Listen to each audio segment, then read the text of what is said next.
The walk home. It was a night like any other.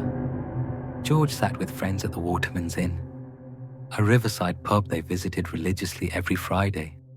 A couple of pints, a few laughs, and then the usual bus ride home. Only, not tonight. The buses weren't running. Strange for a Friday night. Usually the busiest time. George sighed, pulled out his phone to check a walking route, but it was dead. Right, he remembered. It died earlier at the pub. No big deal, he muttered. Just follow the river. Easy. George knew this path well. About 2.5 miles downstream, with a paved trail most of the way. The moon was full, casting silvery light across the water. Everything was calm. Still. Too still. As he makes his way down the river's path, he approaches some trees. Their branches drooped low over the riverbank, forming a twisted tunnel. The moonlight disappeared.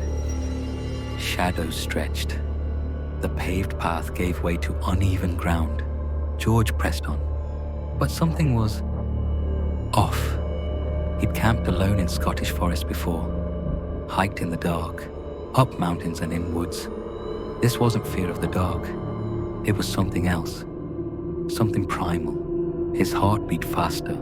His steps became quicker. Why was he panicking? There was nothing here. Then he heard it. A sound, not loud, but chillingly clear.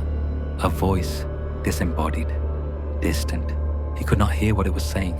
He froze, and yet it calmed him.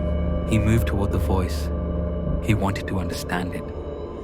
He needed to understand it. He carried through the tunnel of trees, stumbling, slipping, until something else joined the voice. Screams, cracks of bone, the wet sound of tearing flesh, all around him, unseen, but real. Still, George didn't stop. Oddly, he smiled. Then he ran, not in fear, but with purpose. His movements now smooth, inhumanly precise, as if guided, controlled. Now at full sprint, he kept going until he reached the end of the tunnel. The moon returned. The river bent sharply to the left. He should have turned, should have slowed, but he didn't.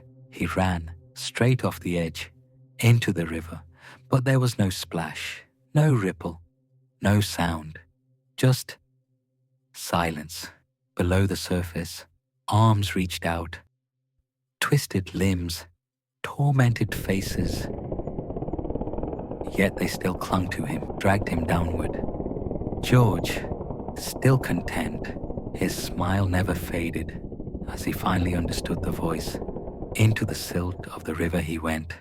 As the last sliver of moonlight disappeared, a single voice echoed in the abyss. A live one for the Waterman. Thanks for watching. Like and subscribe for more.